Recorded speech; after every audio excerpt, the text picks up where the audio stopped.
싸구려 가방 들고 온 주제에 감히 우리 아들을 거절해? 최유진의 날카로운 목소리가 호텔 로비에 울려 퍼졌습니다. 말릴 새도 없이 분을 참지 못한 유진이 명품 핸드백을 예비 사돈에게 집어 던졌어요. 핸드백이 여자의 어깨를 맞고 바닥에 떨어졌습니다. 가방을 맞은 여자는 아무 말도 하지 않았어요. 천천히 고개를 들었죠. 눈빛이 차갑게 식어갔습니다. 유진은 몰랐습니다. 자신이 핸드백을 던진 그 여자가 누구인지, 그리고 그 선택이 어떤 파국을 불러올지를요. 사연 시작 전 구독과 좋아요를 눌러주세요. 구독자분들께 항상 행복이 가득하기를 바라겠습니다. 상견례를 하루 앞둔 저녁이었습니다. 박소영은 안방에서 딸 은채를 불렀어요. 은채야, 준혁이가 엄마 무슨 일 하는지 아니? 아니요, 서로 집안일은 얘기 안 했어요. 왜요? 그럼 내일 상견례 때 우리 얘기는 하지 말자. 은채가 어리둥절한 표정으로 어머니를 바라봤습니다. 무슨 얘기요? 소영은 창밖을 바라보며 조용히 말을 이었습니다. 그냥 우리가 어떻게 하고 사는지 일단은 말하지 말아봐. 그쪽은 어떻게 사는지도 모르는데 괜히 우리 얘기했다가 자격지심 느낄 수도 있고 의도치 않게 자존심 상해하실 수도 있잖아. 그리고 앞으로 우리 가족이 될지도 모르는 사람들인데 사회적 지위, 재력 다 내려놓고 진정성 있게 다가가고 싶어. 그래야 그분들도 진실된 모습을 보여주실 거고. 은채는 어머니의 눈을 가만히 들여다봤어요. 그 눈빛 속에 담긴 의미를 읽어냈죠. 동성제약 부회장의 딸이 아닌 그냥 박은채로서 시댁될 사람들을 만나보자는 거였습니다. 알겠어요, 엄마. 은채는 별다른 질문 없이 고개를 끄덕였습니다. 어릴 때 아버지를 여의고 어머니와 단둘이 살아온 세월이 20년이었어요. 그래서 은채는 어머니의 말 한마디 뒤에 담긴 속뜻을 누구보다 빨리 알아챘습니다. 소영은 딸의 손을 가볍게 잡았어요. 비서도 안 데려갈 거야. 차도 기사님께 부탁하지 않고 우리 둘이서만 가자. 은채의 손끝이 살짝 떨렸습니다. 하지만 곧 고개를 끄덕였어요. 은채와 준혁이 처음 만난 건 8개월 전이었습니다. 대학 동창회에서였어요. 준혁이 먼저 말을 걸었죠. 은채야, 오랜만이다. 커피 한잔 할래? 은채는 준혁을 괜찮은 사람이라고 생각했어요. 말투가 정중하고 배려심이 있어 보였거든요. 그렇게 만남이 시작됐습니다. 주말마다 데이트를 했어요. 카페도 가고 영화도 보고 가끔 등산도 갔죠. 준혁은 다정했습니다. 기념일마다 작은 선물을 준비했고 은채의 이야기를 잘 들어줬어요. 7개월쯤 지났을 때 준혁이 말했습니다. 은채야, 우리 결혼하면 안 될까? 은채는 조금 놀랐지만 싫지 않았어요. 준혁이라면 괜찮겠다고 생각했습니다. 어머니한테 말씀드렸더니 소영도 반대하지 않았죠. 너가 좋다면 엄마도 좋아. 그렇게 상견례 날짜가 잡혔습니다. 상견례 당일 아침. 소영은 옷장 깊숙한 곳을 뒤졌습니다. 손끝에 잡힌 건 단정하지만 15년도 더 된 베이지색 투피스였어요. 유행이 한참 지난 디자인이었죠. 단추도 오래된 스타일이었습니다. 소영은 그 옷을 꺼내 침대 위에 펼쳤어요. 블라우스도 마찬가지였습니다. 깨끗하게 다려져 있었지만 요즘 사람들이 입는 세련된 핏과는 거리가 멀었어요. 신발장에서 꺼낸 구두는 가죽이 달아 있었지만 정성스럽게 닦여 있었습니다.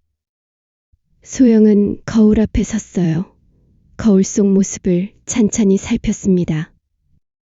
평범한 중년 여자였어요. 동성제약 부회장의 흔적은 어디에도 없었죠.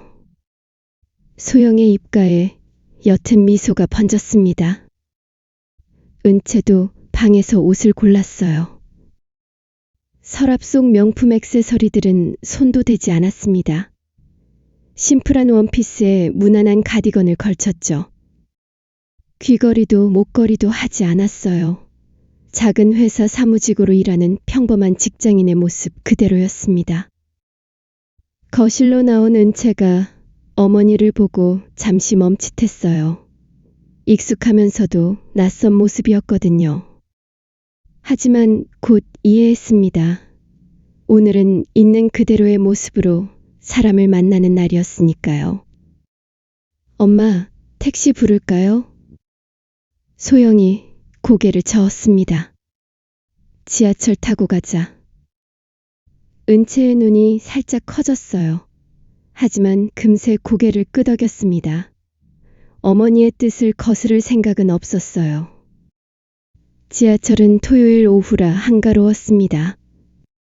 창밖으로 터널 풍경이 스쳐 지나갔어요. 은채는 손잡이를 잡은 채 바닥을 바라봤습니다. 마음이 편치 않았어요. 준혁이 부모님은 어떤 분들일까? 상견례 분위기는 어떨까? 온갖 생각이 머릿속을 어지럽혔죠. 소영은 옆에 서서 담담한 표정을 유지했습니다. 마치 동네 마트라도 가는 것처럼 자연스러웠어요. 은채는 그런 어머니를 힐끗 바라봤습니다. 어떻게 저렇게 태어날 수 있을까? 사실 준혁은 은채에 대해 아는 게 많지 않았습니다. 은채가 작은 무역회사에서 일하는 직원이라는 것, 집이 강남 어딘가라는 것 정도였어요. 은채의 집에 가본 적도 없었고 어머니를 만난 적도 없었습니다. 오늘이 처음이었죠. 지하철이 목적지 근처역에 도착했습니다. 소영이 먼저 일어났고 은채가 뒤따라 내렸어요. 호텔 레스토랑까지는 걸어서 7분 거리였습니다. 소영은 교통카드를 지갑에 넣으며 주변을 둘러봤어요. 평소와 다름없는 태도였죠. 반면 은채의 손은 핸드백 끈을 꽉 쥐고 있었습니다. 긴장이 손끝까지 전해졌어요. 같은 시각. 호텔 입구에 검은색 제네시스가 미끄러지듯 멈춰섰습니다. 발렛 직원이 재빠르게 다가왔어요. 뒷문이 열리고 50대 초반의 강민수가 먼저 내렸습니다. 테크밸리 인베스트먼트 대표. 맞춤 정장에 반짝이는 명품 구두를 신고 있었죠. 이어서 안에서 최유진이 내렸습니다. 목에는 다이아몬드 목걸이가, 손목에는 까르띠에 시계가 반짝였어요. 조수석에서는 아들 준혁이 내렸습니다. 준혁의 표정에는 기대와 긴장이 반반 섞여 있었어요. 발렛 부탁해요. 민수가 직원에게 키를 건넸습니다. 직원이 공손히 허리를 숙이며 키를 받았죠. 이 가족에게 이런 대접은 당연한 일상이었습니다. 유진이 핸드백을 팔에 걸며 입구 쪽을 바라봤어요. 그때 지하철역에서 걸어오는 두 사람이 눈에 들어왔습니다. 중년 여자와 젊은 여자였죠. 준혁의 눈이 커졌습니다. 은채네. 유진의 얼굴이 굳어졌어요. 눈을 몇 번 깜빡이더니 남편을 돌아봤습니다. 걸어서 온 거야? 저 집은 차가 없어? 목소리에 당혹감이 묻어났어요. 민수는 아무 말 없이 그 장면을 지켜봤습니다. 눈빛이 차갑게 가라앉았죠. 소영과 은채가 호텔 입구에 도착했습니다. 강씨 가족이 먼저 그 자리에 서 있었죠. 은채가 준혁을 발견하고 살짝 미소 지었습니다. 준혁도 어색하게 웃음을 지어 보였어요. 유진이 먼저 입을 열었습니다. 미소를 띠고 있었지만 눈은 웃지 않았어요. 어머, 걸어오셨어요? 질문이었지만 질문 같지 않았습니다. 소영이 가볍게 고개를 끄덕였어요. 네, 날씨가 좋아서요. 유진이 고개를 살짝 기울였습니다. 시선이 소영의 낡은 투피스와 다른 구두를 훑었어요. 대중교통 이용하시나 봐요. 요즘은 그런 분들이 많긴 하죠. 그 말투에는 묘한 우월감이 섞여 있었습니다. 준혁의 얼굴이 붉어졌습니다. 엄마. 작게 제지하려 했지만 힘이 없었어요. 유진은 아들의 말을 대수롭지 않게 흘렸습니다. 소영은 변명도 해명도 하지 않았어요. 그저 담담하게 대답했습니다. 네. 단 한 단어였습니다. 은채가 준혁을 바라봤어요. 눈빛으로 도움을 청했습니다. 어머니를 위해 한마디라도 해달라는 무언의 신호였죠. 하지만 준혁은 시선을 피했습니다. 어색한 웃음만 지을 뿐 아무 말도 하지 않았어요. 은채의 가슴이 철렁 내려앉았습니다. 5사람이 호텔 레스토랑 VIP룸으로 들어갔습니다. 직원의 안내를 받아 예약된 룸으로 이동했어요. 소영과 은채가 한쪽에, 강씨 가족이 맞은편에 앉았죠. 자리에 앉자마자 유진의 시선이 움직이기 시작했습니다. 소영의 투피스 어깨선을 훑더니 소매 끝으로 다시 손목으로 내려갔어요. 시계가 없었습니다. 유진이 가볍게 웃음을 지었습니다. 옷차림이 참 검소하시네요. 말은 공손했어요. 하지만 그 안에 담기는 의미는 달랐습니다. 소영은 아무 말 없이 고개만 한번 끄덕였어요. 잠시 침묵이 흘렀습니다. 민수가 차를 한 모금 마시며 입을 열었어요. 결혼이라는 게 결국은 집안끼리의 결합이니까요. 서로 레벨이 맞아야 하는 건데. 민수는 말끝을 흐렸어요. 그리고 덧붙였습니다. 준혁이가 좋다고 하니 저희도 어쩔 수 없이 이 자리에 나왔습니다만. 어쩔 수 없이. 그 표현이 공기 중에 무겁게 떠올랐습니다. 이미 위아래를 나눠버린 말이었어요. 은채의 손이 무릎 위에서 살짝 움츠러들었습니다. 소영은 이번에도 반응하지 않았어요. 그저 상대방의 말을 듣고 있을 뿐이었죠. 유진이 소영을 똑바로 바라보며 말했습니다. 솔직히 말씀드려서요. 너무 격이 안 맞는 결혼이 아닌가 싶어요. 은채 오늘 처음 봤지만 옷 입는 센스는 좀 가르쳐야겠네요. 어휴, 가르칠 게 한두 가지가 아니네. 말투는 차분했어요. 목소리를 높이지도 표정을 일그러뜨리지도 않았습니다. 하지만 그래서 더 날카로웠죠. 은채의 손가락이 무릎 위에서 굳어졌습니다. 숨이 막히는 것 같았어요. 유진이 핸드백에서 하얀 봉투 하나를 꺼냈습니다. 테이블 위로 자연스럽게 밀어놓았어요. 요즘은 이 정도는 다들 하니까요. 은채가 조심스럽게 봉투를 집어들었습니다. 안에서 종이 한 장을 꺼냈어요. 예단 목록이었습니다. 은채의 눈이 커졌어요.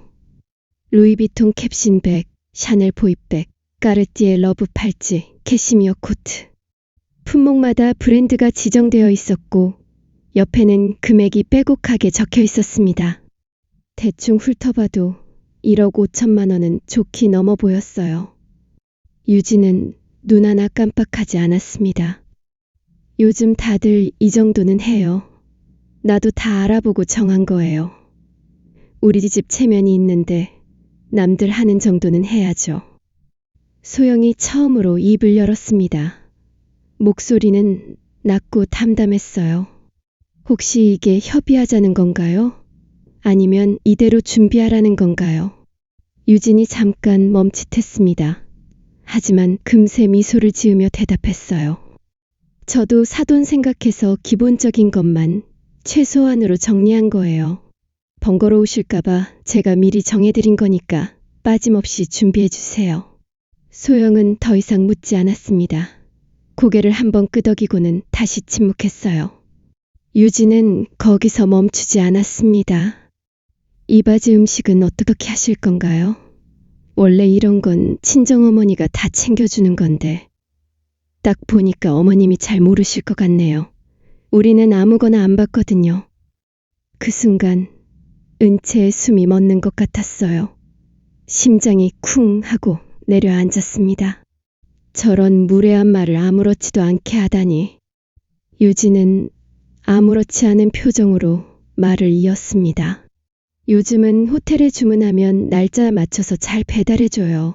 아무거나 하면 안 되니까 거기 적힌 호텔 가서 주문하시면 됩니다. 은채는 아무 말도 할 수 없었습니다. 고개만 숙인 채 무릎 위에 손을 꽉 쥐었어요. 준혁이 어색하게 웃으며 끼어들었어요. 엄마, 그런 말은 좀. 하지만 그게 전부였습니다. 목소리에 힘이 없었어요. 넌 가만히 있어. 이런 건 어른들이 알아서 하는 거야. 유진은 아들의 말을 가볍게 흘렸습니다. 은채가 준혁을 바라봤어요. 눈빛으로 간절히 도움을 청했습니다. 제발 한마디만 해줘요. 하지만 준혁은 시선을 피했습니다. 물잔만 만지작거렸죠. 그 순간 은채는 깨달았습니다. 준혁은 자신의 편이 아니었어요. 적어도 이 자리에서는요. 민수가 예단 목록을 훑더니 고개만 끄덕였습니다. 아내의 발언에 제동을 걸 생각이 없어 보였어요. 소영은 끝까지 아무 말도 하지 않았습니다. 차를 마시지도 메뉴를 보지도 않았어요. 그저 앞에 앉은 사람들을 조용히 바라보고 있었죠. 그 눈빛은 담담했지만 깊었습니다. 음식이 하나씩 테이블 위에 놓였습니다. 하지만 아무도 젓가락을 들지 않았습니다. 민수가 먼저 입을 열었습니다. 이전보다 노골적인 어조였어요. 솔직히 말씀드릴게요. 이 결혼, 저희 쪽에서 보면 완전히 믿지는 장사입니다. 믿지는 장사. 그 단어가 테이블 위에 툭 떨어졌습니다. 민수는 손가락으로 테이블을 톡톡 두드리며 말을 이었어요. 준혁이 조건이면 솔직히 대기업 회장 딸도 만날 수 있어요. 그런데 준혁이가 고집을 부리니까 도리가 없어서요. 저희가 원해서가 아닙니다. 유진이 민수의 말에 힘을 실었어요. 작은 회사 다닌다고 들었는데 월급이 얼마나 되겠어요? 200, 300?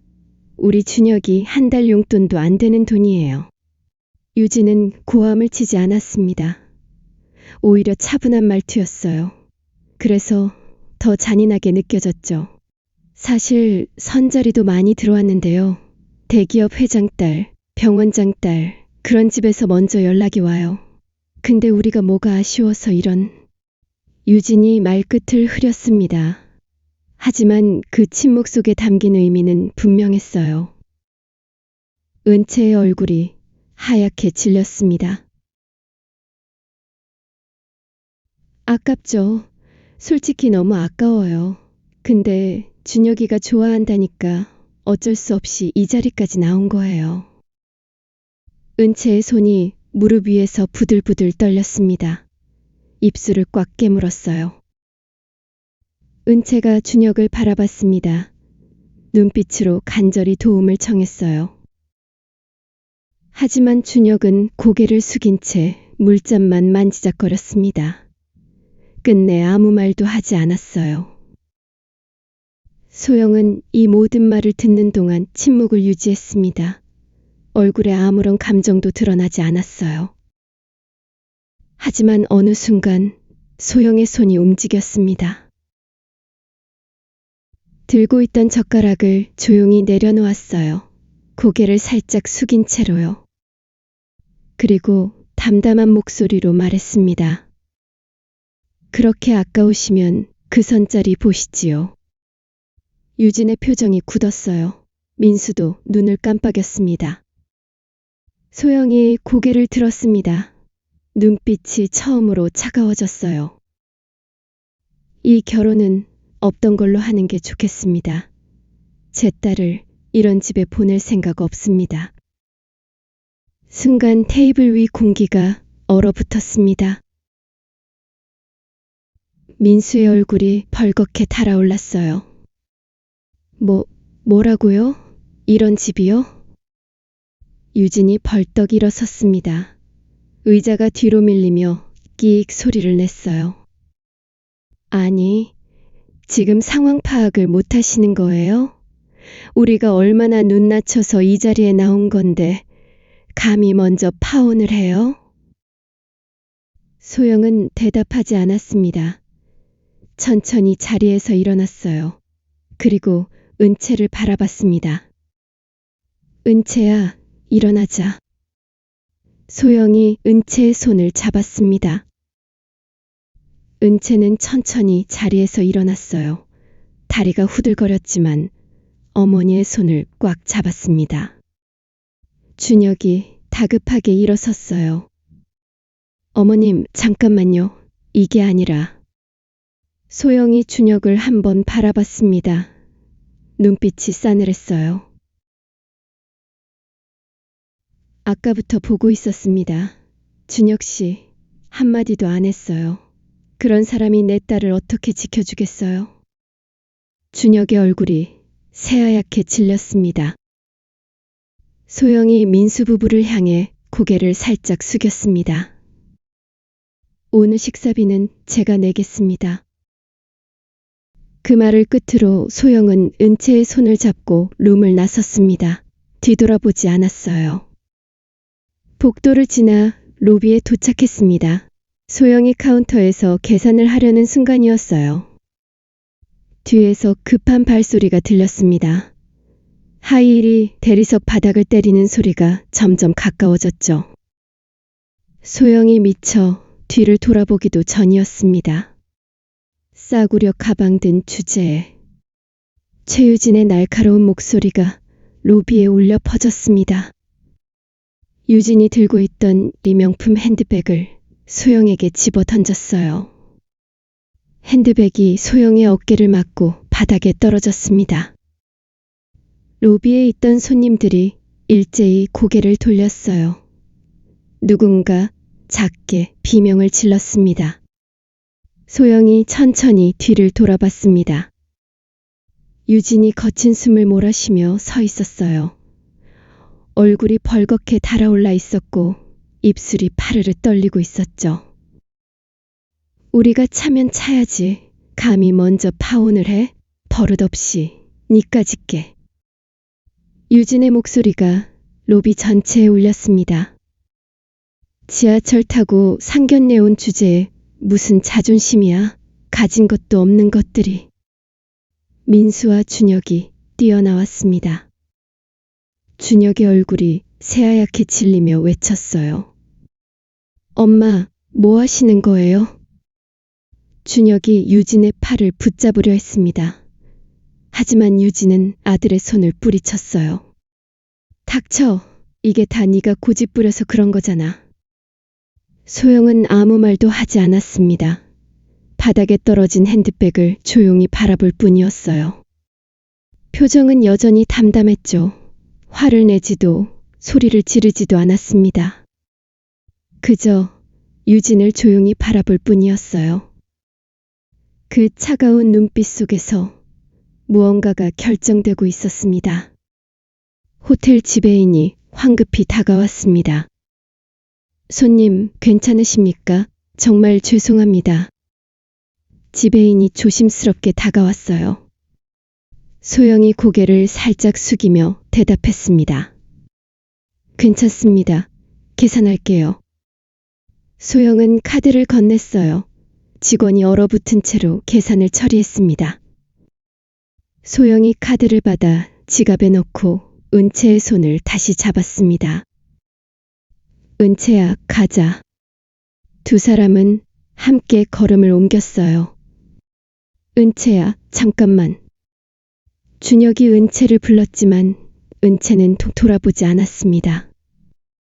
로비에 남은 사람들은 말없이 그 뒷모습을 지켜봤어요. 밖으로 나오자 햇살이 눈부셨습니다. 은채의 눈에서 눈물이 멈추지 않았어요. 하지만 발걸음은 멈추지 않았습니다. 소영이 조용히 말했어요. 잘했다, 은채야. 은채가 대답 대신 어머니의 팔에 얼굴을 묻었습니다. 어깨가 들썩였어요. 소영은 딸의 등을 가만히 토닥였습니다. 그리고 조용히 핸드폰을 꺼냈어요. 단축번호 한 번을 눌렀습니다. 비서실장님. 전화기 너머로 차분한 여성의 목소리가 들렸어요. 네, 부회장님. 소영의 목소리가 낮아졌습니다. 감정이 완전히 빠진 목소리였어요. 테크밸리 인베스트먼트 30분 안에 모든 투자처에 연락해 주세요. 어떻게 하시겠습니까? 계약 검토에 들어갑니다. 리스크 관리 차원에서요. 알겠습니다. 바로 진행하겠습니다. 전화가 끊어졌습니다. 소영은 핸드폰을 주머니에 넣고 은채를 바라봤어요. 이제 정말 끝이야. 같은 시각. 동성제약 본사 비서실. 김 비서실장이 회의실에 투자팀 전원을 긴급 소집했습니다. 지금부터 말하는 건 최우선 순위입니다. 30분 안에 완료하세요. 김 비서실장이 파일을 펼쳤어요. 테크밸리 인베스트먼트와 관련된 모든 투자처 리스트입니다. 지금 당장 연락하세요. 직원들의 얼굴이 굳어졌습니다. 계약 검토에 들어간다고 전달을 하세요. 리스크 관리 차원에서 재평가가 필요하다고요. 테크밸리와 직접 관련이 없어도요. 테크밸리가 투자한 곳, 테크밸리와 협력하는 곳, 테크밸리 대표가 이사로 있는 곳, 전부입니다. 침묵이 흘렀습니다. 부회장님, 직접 지시입니다. 질문 없으시죠? 없습니다. 15분 후. 강민수의 핸드폰이 울리기 시작했습니다. 첫 번째 전화는 주요 투자처였어요. 강 대표님, 동성제약에서 연락이 왔는데요. 저희 투자권 재검토에 들어간다고 합니다. 민수의 얼굴이 굳어졌어요. 무슨 소리야? 갑자기? 저희도 자세한 건 모르겠습니다. 리스크 관리 차원이라고만. 두 번째 전화가 왔습니다. 대표님, 큰일 났습니다. 동성바이오에서 우리 펀드 투자 철회한답니다. 세 번째, 네 번째 전화도 비슷했어요. 민수의 손에 든 핸드폰이 떨리기 시작했습니다. 도대체 뭐가 어떻게 된 거야? 유진이 남편의 안색을 보고 다가왔어요. 여보, 무슨 일이에요? 민수는 대답하지 않았습니다. 다섯 번째 전화를 받았어요. 강 대표님, 동성그룹 계열사에서 일제히 우리 회사 거래 재검토에 들어갔습니다. 동성그룹? 민수의 목소리가 떨렸습니다. 네, 동성제약, 동성바이오, 동성물산, 계열사 전체에서 연락이 왔습니다. 민수의 머릿속이 하얗게 비워졌어요. 동성그룹, 동성제약, 박소영. 그 이름이 머릿속에서 맴돌았습니다. 민수가 급하게 검색창에 이름을 쳤어요. 박소영 동성제약. 검색 결과가 떴습니다. 동성제약 부회장 박소영, 동성그룹 창업주 장녀, 그룹 실질적 경영자. 민수의 심장이 쿵 하고 내려앉았습니다. 화면에 떠 있는 사진. 깔끔한 정장을 입은 여성. 차분하면서도 날카로운 눈빛. 상견례에서 지하철 타고 왔던 그 여자였습니다. 말도 안 돼. 민수의 손에서 핸드폰이 떨어질 뻔했어요. 유진이 남편의 핸드폰 화면을 보고 얼어붙었습니다. 이게 뭐예요? 저 사람이 동성제약 부회장이라고요? 민수는 대답할 수 없었습니다. 상견례 장면들이 머릿속에서 하나씩 떠올랐어요. 지하철 타고 오셨어요? 대중교통 이용하시나 봐요. 이런 집에 보낼 생각 없습니다. 민수의 얼굴이 새하얗게 질렸습니다. 그러니까 처음부터 시험이었던 거잖아. 유진이 소리쳤어요.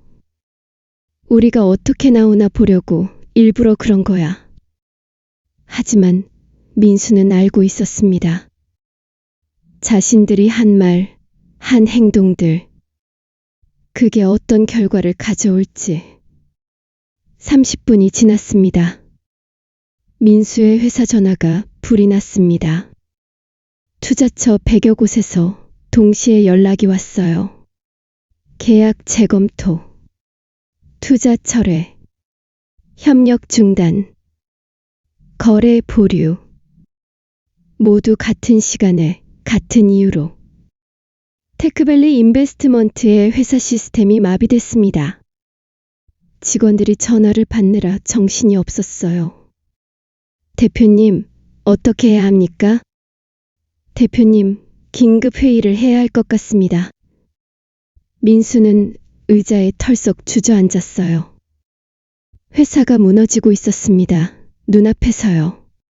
그날 저녁, 은채는 방에 앉아 핸드폰을 보고 있었습니다. 준혁에게서 온 메시지가 화면에 떠 있었어요. 은채야, 미안해. 한 번만 얘기하자. 은채는 답장하지 않았습니다. 삭제 버튼을 눌렀어요. 그리고 준혁의 연락처를 차단했습니다. 거실에서 소영이 차를 마시고 있었어요. 은채가 나와서 어머니 옆에 앉았습니다. 엄마. 응. 왜 미리 말 안 해줬어요? 엄마가 누군지. 소영이 찻잔을 내려놓았어요. 말했으면 진짜 모습을 볼 수 없었을 거야. 그 사람들이 너를 어떻게 대하는지, 준혁이가 어떤 사람인지. 은채가 고개를 숙였습니다. 미안해요, 엄마. 나 때문에. 은채야. 소영이 딸의 손을 잡았어요. 네 잘못이 아니야. 오히려 결혼 전에 알게 돼서 다행이야. 근데 준혁이네 회사는. 그건 그 사람들이 선택한 거야. 사람을 겉모습으로 판단하고 함부로 대한 때까지. 침묵이 흘렀습니다. 소영이 말을 이었어요. 엄마가 일부러 복수한 게 아니야. 그냥 리스크 관리를 한 거야. 사람의 인성이 사업에서 가장 중요한 리스크니까. 은채가 어머니를 바라봤습니다. 엄마는 화 안 나요? 화? 당연히 나지. 우리 딸한테 그런 말 한 것도, 핸드백을 던진 것도. 소영의 눈빛이 단단해졌어요. 하지만 감정으로 움직이면 안 돼. 그게 프로야. 며칠 후 준혁이 은채를 찾아왔습니다. 회사 앞에서 기다리고 있었어요. 은채가 퇴근하는 걸 보고 다가왔습니다. 은채야. 은채가 멈춰 섰어요. 하지만 표정이 차가웠습니다. 무슨 일이에요? 미안해. 정말 미안해. 준혁의 목소리가 떨렸어요. 그날 내가 엄마를 막았어야 했는데, 내가 너를 지켰어야 했는데. 은채는 아무 말도 하지 않았습니다. 한 번만 더 기회를 줘. 다시 시작하자. 준혁 씨. 은채가 조용히 입을 열었어요. 그날 당신은 한마디도 안 했어요. 당신 부모님이 우리 엄마한테, 나한테 그런 말 할 때. 미안해, 정말. 사과는 됐어요. 그냥 이제 연락하지 마세요. 은채가 돌아서려는데 준혁이 팔을 붙잡았습니다. 은채야, 우리 회사 지금 너무 힘들어. 내 엄마가 한 거 맞지? 제발 한 번만 도와줘. 은채의 눈빛이 차갑게 식었어요. 팔을 뿌리쳤습니다. 역시 그거였구나. 아니야, 그게 아니라. 나한테 사과하러 온 게 아니라 도움받으러 온 거잖아요. 준혁의 얼굴이 굳어졌습니다. 준혁 씨, 그날 당신은 날 지켜주지 않았어요. 이제 와서 도와달라는 건 너무한 거 아니에요? 은채가 걸음을 옮겼어요. 뒤돌아보지 않았습니다. 6개월이 흘렀습니다. 테크밸리 인베스트먼트는 결국 문을 닫았어요. 투자처들이 일제히 철수하면서 자금 흐름이 끊어졌습니다. 강민수는 회사를 정리하고 작은 컨설팅 사무소를 차렸어요. 예전에 10분의 1도 안 되는 규모였죠. 최유진은 더 이상 명품 매장에 가지 않았습니다. 친구들의 모임에도 나가지 않았어요. 준혁은 작은 스타트업에 취직했습니다. 초봉 3천만 원. 예전에 자신이 용돈도 안 된다고 말하던 그 금액이었어요. 어느 날 저녁 강 씨 가족이 작은 식탁에 둘러앉았습니다. 예전처럼 호텔 레스토랑이 아니라 집에서 간단히 먹는 저녁이었어요. 유진이 조용히 입을 열었습니다. 내가 그때 그러지 않았으면. 목소리가 떨렸어요. 내가 입을 다물었으면 이렇게까지 안 됐을 텐데. 민수도 준혁도 아무 말 하지 않았습니다. 할 말이 없었어요. 유진의 눈에서 눈물이 흘러내렸습니다. 미안해. 정말 미안해. 1년이 더 지났습니다. 은채는 어머니의 회사에서 일하기 시작했어요. 처음엔 거절했습니다. 엄마, 나 스스로 하고 싶어요. 하지만 소영이 말했어요. 도와주는 게 아니야. 같이 일하는 거지. 그리고 언젠간 내가 이 회사를 이끌어야 해. 은채는 신입사원처럼 시작했습니다. 아침 일찍 출근하고 밤늦게 퇴근했어요. 어려운 프로젝트에 먼저 손을 들었습니다. 실수도 했고 혼도 났어요. 하지만 포기하지 않았습니다. 그날도 은채는 야근을 하고 있었어요. 사무실에 혼자 남아 보고서를 정리하고 있었습니다. 어머니가 문을 열고 들어왔어요. 아직도 일해? 엄마, 이것만 끝내고 갈게요. 소영이 딸 옆에 앉았습니다. 은채야. 응? 그때 일 후회하지 않아? 은채가 고개를 들었어요. 준혁이 말이에요? 응. 은채가 잠시 생각하다가 대답했습니다. 아니요. 하나도 후회 안 해요. 왜? 진짜 모습을 봤으니까요. 힘들 때 날 지켜주지 못하는 사람이었어요. 소영이 딸의 어깨를 토닥였어요. 잘 생각했어. 엄마는요? 후회 안 해요? 뭘? 그렇게까지 할 필요 있었나 싶지 않아요? 소영이 창밖을 바라봤습니다. 은채야, 엄마는 복수한 게 아니야. 그럼요?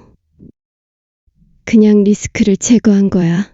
사람을 함부로 대하는 사람, 약자를 무시하는 사람, 그런 사람과는 비즈니스 할 수 없어. 언젠가 문제를 일으킬 테니까. 은채가 어머니를 바라봤습니다. 그게 엄마가 배운 거예요? 응, 그리고 오늘 너한테 가르쳐 주는 거야. 2년 후, 은채는 동성제약 이사로 승진했습니다. 회의실에서 투자 검토 회의를 하고 있었어요. 이 회사 재무제표는 괜찮은데 대표 평판이 좋지 않습니다. 직원이 보고했어요. 어떤 식으로요? 직원들한테 폭언한다는 소문이 있고 하청업체 대금을 자주 지연한다고 합니다. 은채가 서류를 덮었습니다. 보류하세요. 네?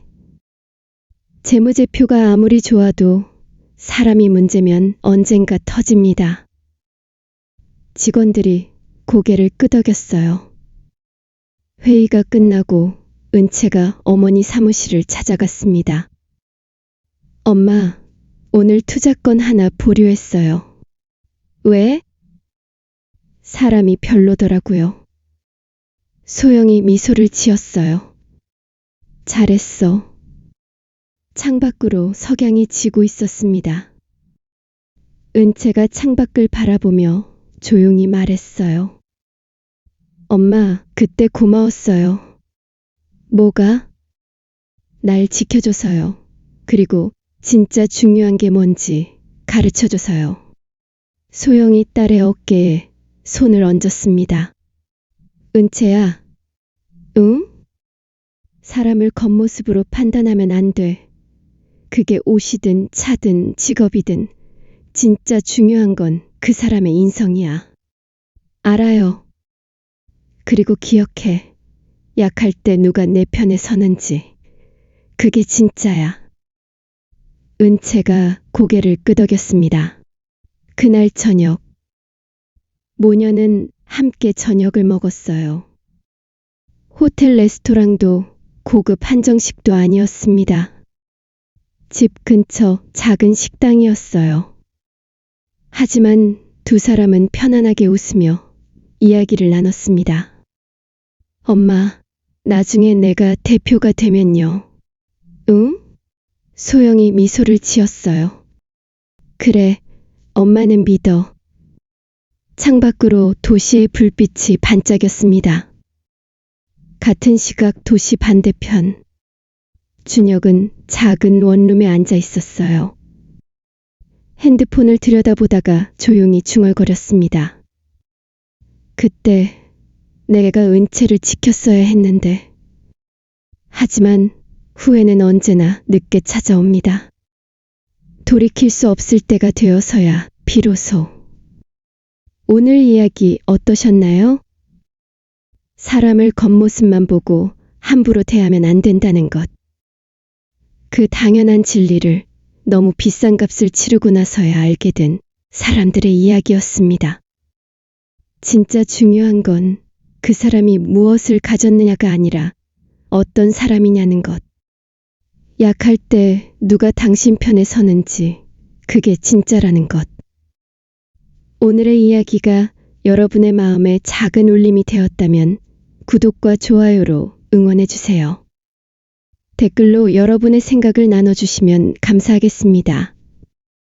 오늘도 건강하고 행복한 하루 되세요.